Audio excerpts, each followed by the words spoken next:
All right, I think we're live. Okay. Hi, ladies. Welcome in. I am just trying to fix this here. Okay. Welcome in, everyone. Oops. Okay, I think we're good. Welcome in, everyone. Welcome in. Thank you for joining me for today's live training. So who is joining me live? Welcome. All right, so if this is the first time that you are seeing me, or you're watching a video of mine, or you've seen a reel of mine, welcome in. My name is Adi and I am a life coach. So I help overwhelmed professional women have a work-life balance by teaching them how to take care of themselves, and of course I enforce those healthy boundaries. So if this sounds like you, I do have a couple of announcements for you. I'll talk about it after today's training. So we are going to be talking about something very interesting. You guys, just give me a second here. I'm hoping the lighting is good. I'm hoping you guys can see me, because if not, I'll just turn on my external lights. But I'm hoping the lighting is good. So if we're going to be talking about something interesting that a lot of women are struggling with, okay? There's so much, the world is so fast-paced now that we actually think it's normal to rush through things in life. So today, first of all, we're going to be debunking that myth. And then I'm going to be sharing some strategies that can help you guys slow down your life. We're also going to be talking about why there's a lot of women who are anxious, and there's a lot of just in general anxiety moving around, and it's partly one of the reasons, of course, is tied to the way that we're moving in life. So we're going to be talking about that. And one key thing that I want you guys to take out of this is really putting your mind or your mindset in a perspective where you start to slowly get used to slowly slowing your day down. No pun intended there. Okay, so I have lots of stuff for you guys today.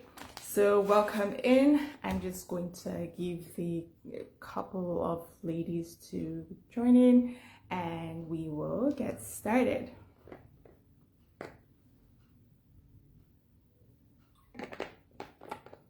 Okay, good. All right. So first things first. If you are in a place in your life where you are struggling with keeping up the pace of your work, or even your own personal life, where there's just too many things coming at you, the first thing that I want you to understand that it's not normal to live a life where every single time you feel like there's just too much demand of you, there's just too many things that are requiring you to put your energy to.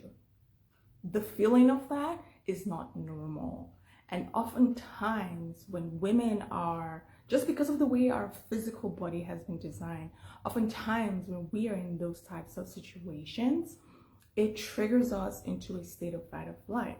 And when you're in a state of fight or flight, or quote, when you're stressed, things start to get flawed. Your perceptions of things start to get flawed. And it gets harder for you to be able to cope with everyday interactions, everyday demands of life. It becomes harder and harder and harder. And the longer you live in this state, the more you get to a point where you become too tired to care and you're burned out, right? Too tired to care. Like, who cares kind of thing, right?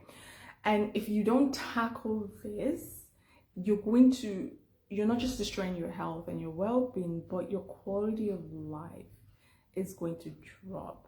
And what you're going to notice is that everything feels like a burden. Like, why is everybody asking me of this? Like, why am I in this world? Life is so dark and things like that. You're going to be experiencing things like that. So the reason I tell you all of this is that it's one thing to know that, or to be aware of the fact that, hey, I'm living in a state where it's not normal. It's another thing to also be ready to be able to take that action. So also keep that at the back of your mind. But let's talk a little bit about why we're seeing a lot of women living in a state of anxiety or anxious, and they're stressed out and almost burned out. So like for me, I remember when I was in that state, at work, I would feel like if I ask for flexibility, or if I ask for a suggestion that's going to prioritize me, I'm going to feel like, I was feeling like they would think that I'm weak, that I'm not capable, that who do I think I am to ask those types of accommodations and things like that. And so oftentimes working with women and seeing this same trend, I'm like, oh my gosh, this is universal. And so I started doing some research into why is it like that? Why do we feel like when we are asking for or taking the time to ask for flexibility or things that can help us slow our day down, why do we think that it's going to make us look weak? Why do we think that it's going to make other people judge us and think that we're not capable?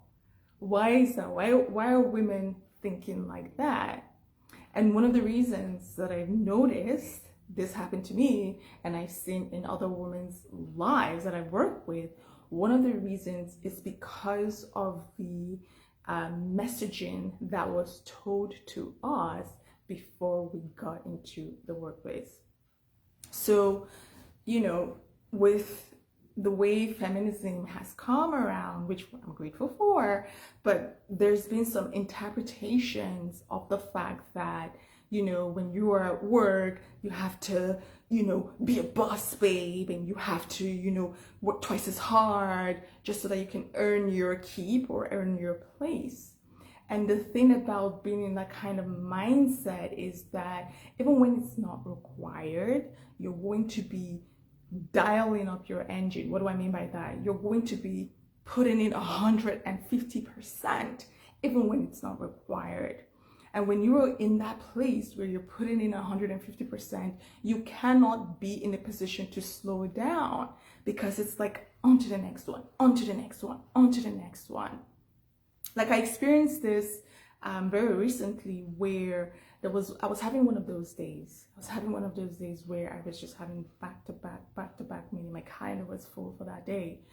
And after the first meeting, I took a break.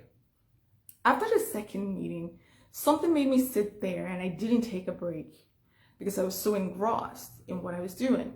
And after the third and the fourth meeting, I have zoned out, and I was just like this throughout the fourth meeting, like this, staring at the host of the meeting.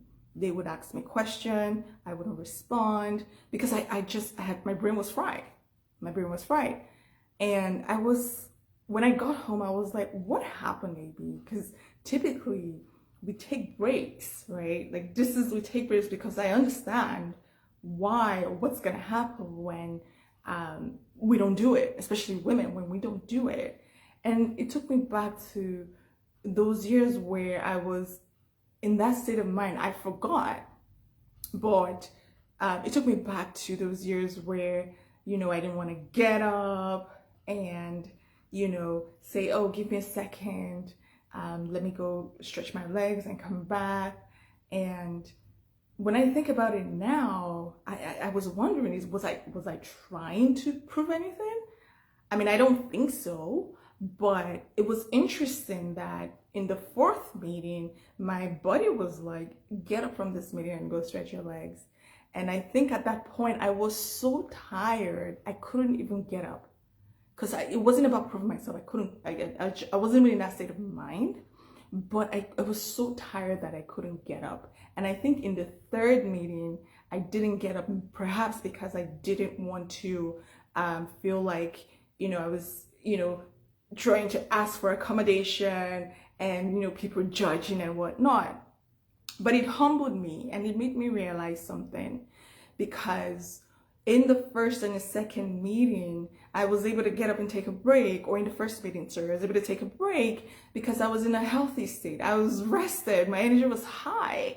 And so I wasn't in a state of mind where I felt other people were judging me. And even if they did, who cares, right? Because I noticed that, hey, the most important thing is for me to be able to show up in the capacity that I have been designed. That is my truth. That is the most useful thing that I can do to honor myself, right? So I give you all of this whole story so that you can see that, you know, depending on your state of mind and depending on where you are, like if you're really stressed out, it makes it harder for you to be able to be in a position where you can take the action to slow yourself down. And so one of the key things that I would say is prevention is better than cure. Prevention is better than cure. However, the reality is many women are in this position. Okay. But the main thing here is that you are not weak. You are not weak if you ask for, for not even permission, if you voice your desire to take breaks, if you ask for flexibility, you are not weak. Even if people are judging you, let them judge you. Let them judge you.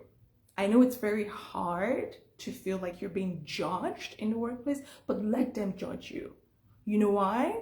Because you are honoring yourself each time you move through that judgment and take the action. And the truth in reality is that nobody's judging you. Everybody's too concerned with their own life. They're worried about their own deadlines. Who cares? You're not that important that people are thinking in their minds, oh, who does she think she is and whatnot. I don't mean that in any disrespectful way, but the truth is everybody cares about their own life. Most people are engrossed in what they need to do to improve themselves. It is not about you, okay? So if you are in that state where you think that other people are judging you, in reality, they're not. So ask for the flexible conditions, like if you have back-to-back meetings and things like that. If you had the same situation that I did, what you can do is before you jump from one meeting to another meeting, take a 5 to 10 minutes break. Even if you get late to the second meeting, it is better than entering meeting after meeting after meeting, allowing yourself to be sucked in and you're unable to show up in that meeting because you're too tired to care. It is better. So another thing that I do is you can talk to the host, talk to the person who's hosting the back-to-back meetings and say, hey, I'm going to be 5 to 10 minutes late. All right. So they are aware and they know that you're going to show up after. And what you do is you get up and go just stretch your legs, relax, rest, calm yourself down, and put yourself in a zone where you are zen and calm. So this is one thing that I love to do. I love to do. Okay. Another thing, another reason why a lot of women struggle with this is because it's the norm. We think it's the norm.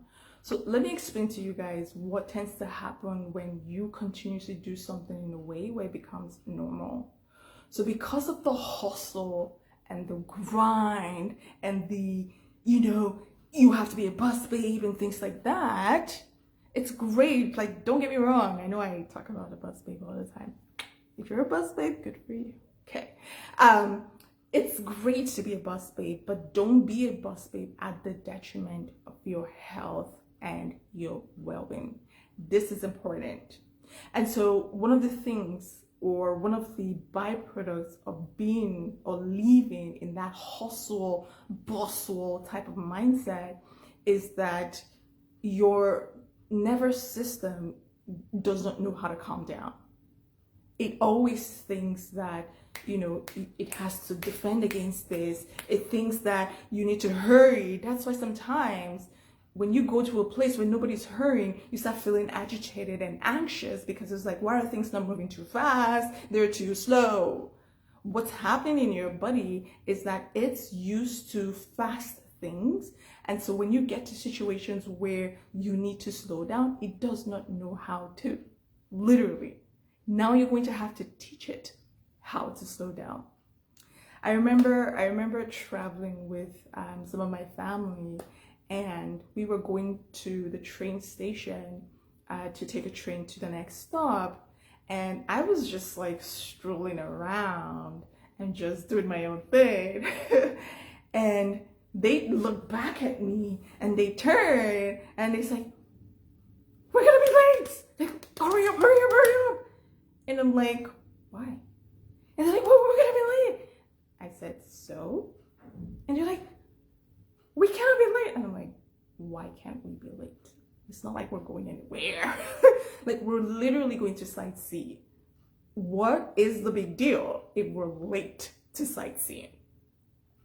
But they couldn't get it because their nervous system was in a state where they're always, we have to hurry, there's no time, there's no time, there's no time. Okay, and this is the reality for a lot of women, especially if you are taking care of a lot of people, you have little kids, that you're in that state. And I actually sat down with one of them and I said, "Why is it that you guys are always in a hurry? Like, what is it about it?" And what she told me was that, when you're a mom and, you're getting your kids ready to go to school, you don't want to be late because if you're late to school, then it affects other things, right? Now they could have issues getting the bus. It affects other things, basically. And so living in that kind of state, they are always programmed to hurry, move from one to the other, move from one to the other, move from one to the other, that they don't know how to calm down because their nervous system isn't used to it. Your nervous system isn't used to it. And so it gave me a different perspective, especially when I was working with my clients that are moms, and they will come in and say, they don't even say it, I can see it in them. It's like, and I'm like, "Is something going on?" They're like, "No, they're talking fast." The way that I'm doing right now, they're breathing fast. It was like, let's say this is a normal. They're like here. And I'm like, "Oh, so that's it." They really don't know how to be here because here is all they've ever known. So that could be you. That could be you. If you've been watching videos or you've been watching trainings and you've tried all the tips and tricks that they have told you to do and it hasn't worked for you, one of the reasons why you may be struggling to slow down your pace, slow down your day, and avoid burning yourself out is because that's all you've ever known. That's all you grew up with. If you grew up with a mom who was anxious all the time too, and always hurrying you, "Hurry, go do this, hurry, go do that," well, you think it's normal. It's not. It's not. And I was doing some research into the damage that comes with living in a state of rush. There's actually a term for it. I believe it's called Russian sickness. Yeah, there were a group of psychologists who coined the term. And the term describes a state where you think that everything has to be done very quickly. And one of the characteristics that they said is that if you're the kind of person where you enter an elevator and you quickly press close because you think that few seconds is going to make you arrive earlier at your destination, you probably have it. When I saw that, I was like, I don't know, because all my life I have pressed close. I have pressed close because it's not that there's just that feeling of, oh, if you press close, you're going to get there faster. But what they said is that when you press that button, most of the time it's not even connected to anything. It's like a light bulb that turns on when you press close. So you're not moving faster. It's just like a mechanism that makes people feel better that they're moving faster. But it was interesting that they said that, because I'm like, if we're designing systems to make people feel like rushing is okay, do we see why there's a problem? Do we see why there's so many people that are anxious and always in a hurry? Everything is fast. Everything is too fast. And the reason why I go into all of this detail is that if you are at work, you're going to carry that same mindset, and that person, of course, it's you, but you're going to carry that same mindset there. And when you're in that state, you cannot slow your day down. Your body will not let you. It's impossible. It's going to say you're unserious. You always have to do something. You cannot sit still, things like that. You just can't. Again, the danger of living in a rush state is that you are putting your body in a state of mind where it thinks that you're being eaten by a lion. Why did I use that? Because the way that our body responds to stress is synonymous with the way that it responds to a lion just jumping in front of you. And so when you are constantly in that state, you're destroying your body, period. You're destroying yourself. This is literal. And so one of the things that you can start doing today is recognizing the states in your life where you are rushing for no reason. Why are you rushing? This is a question I want you to ask yourself. Pause. It's like, why am I rushing to do this? What is the rush? And then pause and see what your brain or your mind or even your body comes up with. Because again, everything starts from awareness. So for me, when I saw the article, when I enter an elevator now, my hand goes, press it.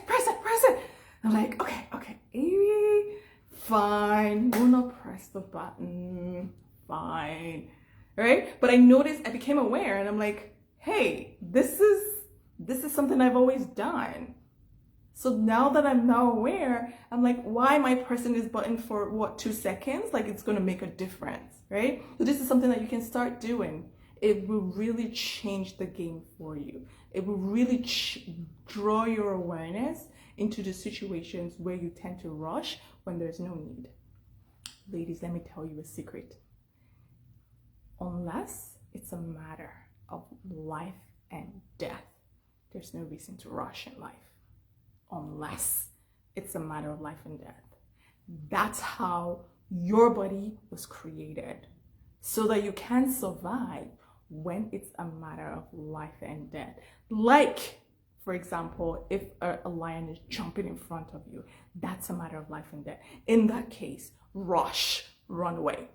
But rarely do we live in a situation where we're being attacked by a lion. So all the things that you think you need to rush for, you don't. Shocking, right? You don't.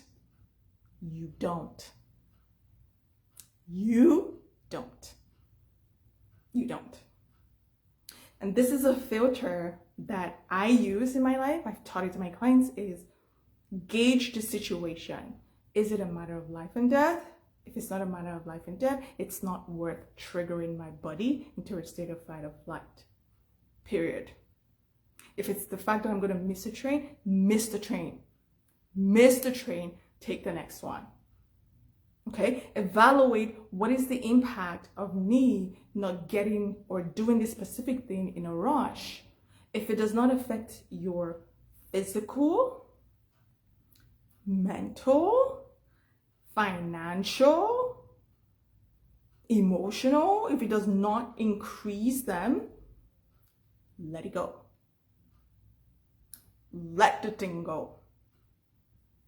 And this brings me to my next point, especially with you guys. I'm a woman. I love us, and one of the things I admire about women is when we're so diligent, and when we are into something, like when we put our energy in something, we're really able to create magic. We're really able to bring forth things and change the world.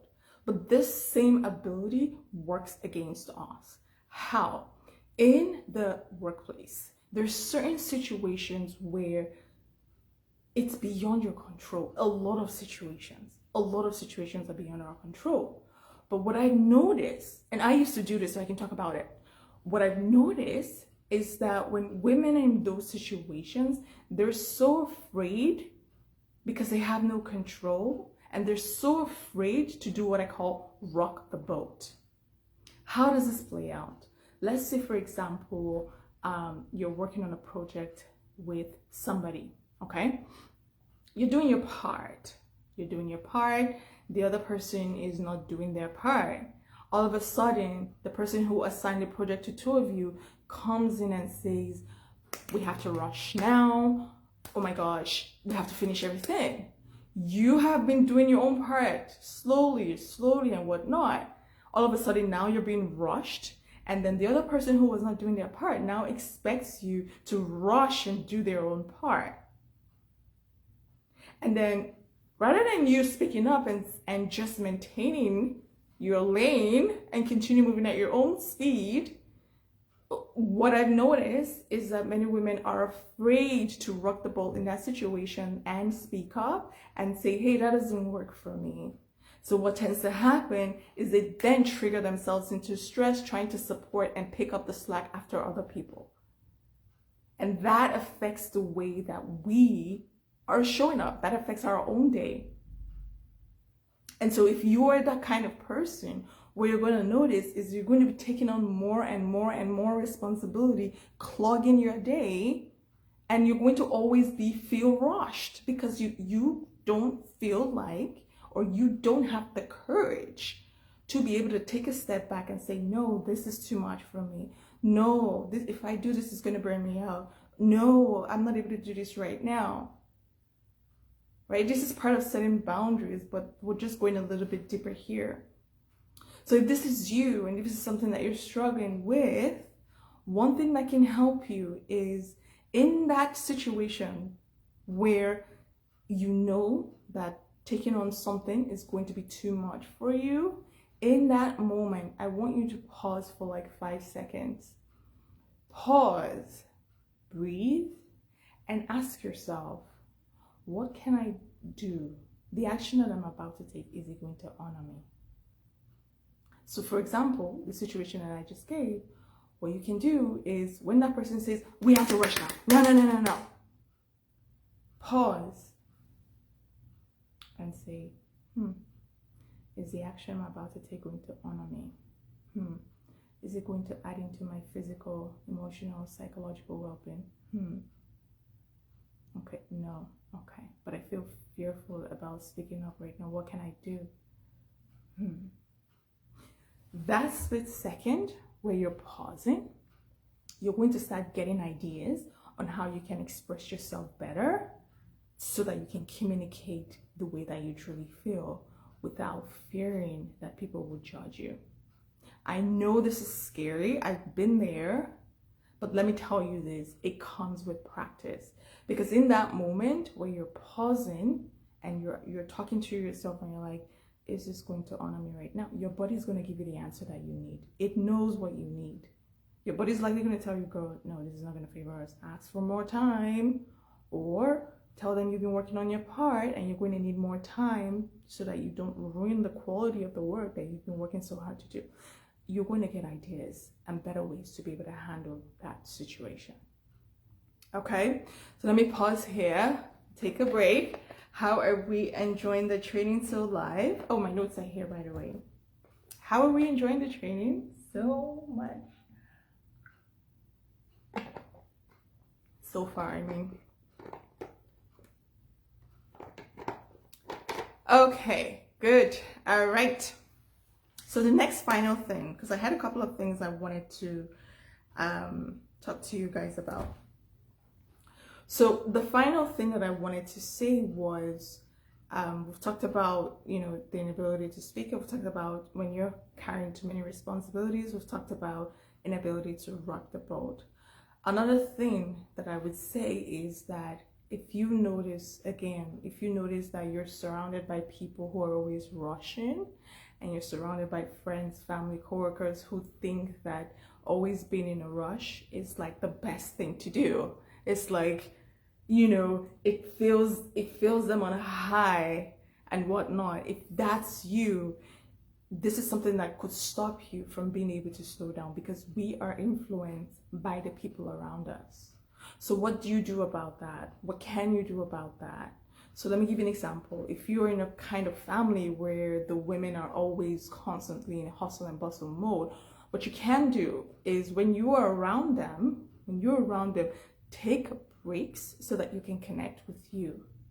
Because one of the things that you would notice is that first things first, especially with family and friends, like, I don't know about you guys, but gosh, if you come from an extended family where people are used to talking and just teasing you and whatnot, it can make you feel, you can feel really judged because it's family.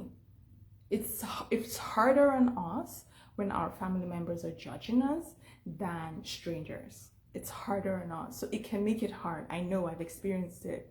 So what I usually do is that you get up, take breaks. So if you guys are sitting down and talking, or you guys are rushing and whatnot, and they're like, who do you think you are? You think you're the Queen of England? You think you're a princess and whatnot? Take breaks. Go somewhere where you can just be by yourself and start repeating certain affirmations. So affirmations like, I'm worthy of taking care of myself. I'm worthy of slowing down and enjoying the things of life. I am enough. I am worthy of doing what I want to do when I want to do, and it is okay to be me. I am enough. I am enough. I am enough. Start repeating those affirmations when you go by yourself. When you do that, what will be happening is that your mind is going to start picking that up, and it's going to be going into your subconscious. And so when you go back, it's going to create some sort of a buffer for you when people start teasing you, like, why are you so slow? Who do you think you are, the Queen of England? And things like that. It's going to start building not sort of like a radar for you that says, but we're enough. Yes, I'm the Queen of England. Who cares? Yeah, I'm enough. Yeah, I'm worthy of slowing down. Yeah, I don't have to explain myself to anyone. Yeah, it's okay to be me. Yeah, I'm not like you, and that's fine. Yeah, I'm not perfect, and I'm okay with that. Yeah, I don't have to do what you do. We're not the same. Yeah, I'm me. Who cares? This will help you a lot. This will help you a lot, a lot. And those affirmations that you're seeing when you go by yourself, when you also get home, make sure that you're cleansing your field, you're cleansing your energy, and you're repeating those affirmations so that you don't go back home and internalize any of the things that they have said to you. This is how you maintain that pace of your life. Sometimes I go out with friends and family, and I'm walking at my own pace, and my friends are teasing me. It's like, what, you think you're the Queen of England or whatnot? Before, it used to make me feel like, I would feel judged, and I would feel like, wow, it really used to get to me.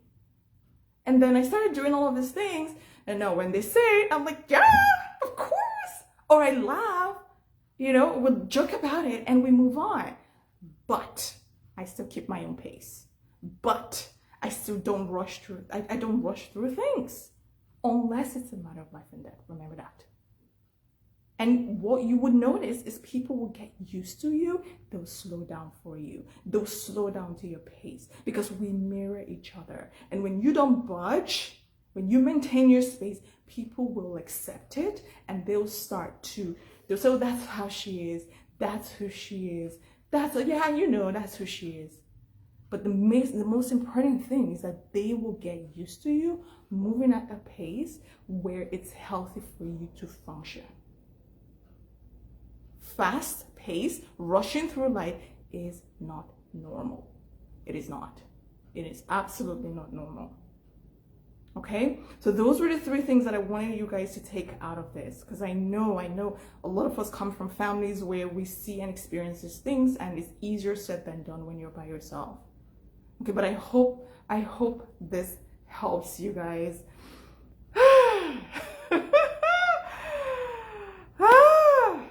Gosh, I'm so happy to be able to be here and share these things with you guys, because going through my own journey and being on the other side, and just being privileged enough to have you guys here with me, and be able to also learn and move up as well. You guys have no idea how much it makes me so happy, because I'm like, if more and more women step into their power, the world will change. Like, the world will change. And it just starts with one person. One person, another person learns it, another person learns it, another person learns it. I don't know. I'm just so excited. Okay? So I hope this helped you guys. If you have any questions for me, make sure you put them in the chat. I do have an announcement to make. So there's a masterclass that's going to be coming up at the end of June. I'm still thinking about the theme for that, but I wanted to share that with you guys. So start getting ready. The invitation, I will invite you guys to the event very soon once I get around the theme. But we're going to be, essentially what I want to do is I want to workshop some of the problems that we're having in the workplace, or some of the problems that we're having with managing stress and whatnot. I want to workshop it so that you guys can have the tools that you need to be able to step up and step into that feminine power of yours and shine. Okay, so I'm still putting it together, but just have that at the back of your mind. Again, if there's anything or any questions that you guys have about that, just let me know, but give me some time, let me come up with it, and then I'll come back to you guys. Another announcement, I do have some spots that I'm opening up in my coaching program. So if any of my work calls out to you, so if you are in a state where you're stressed, tired, overwhelmed, think you need to quit because life is too stressful, I'm here for you. This is my specialty, okay? So reach out to me and let's talk. But other than that, I hope this was useful to you guys. I will see you next week, or maybe this week, or very soon. Have a fantastic evening or morning, wherever you are. Bye.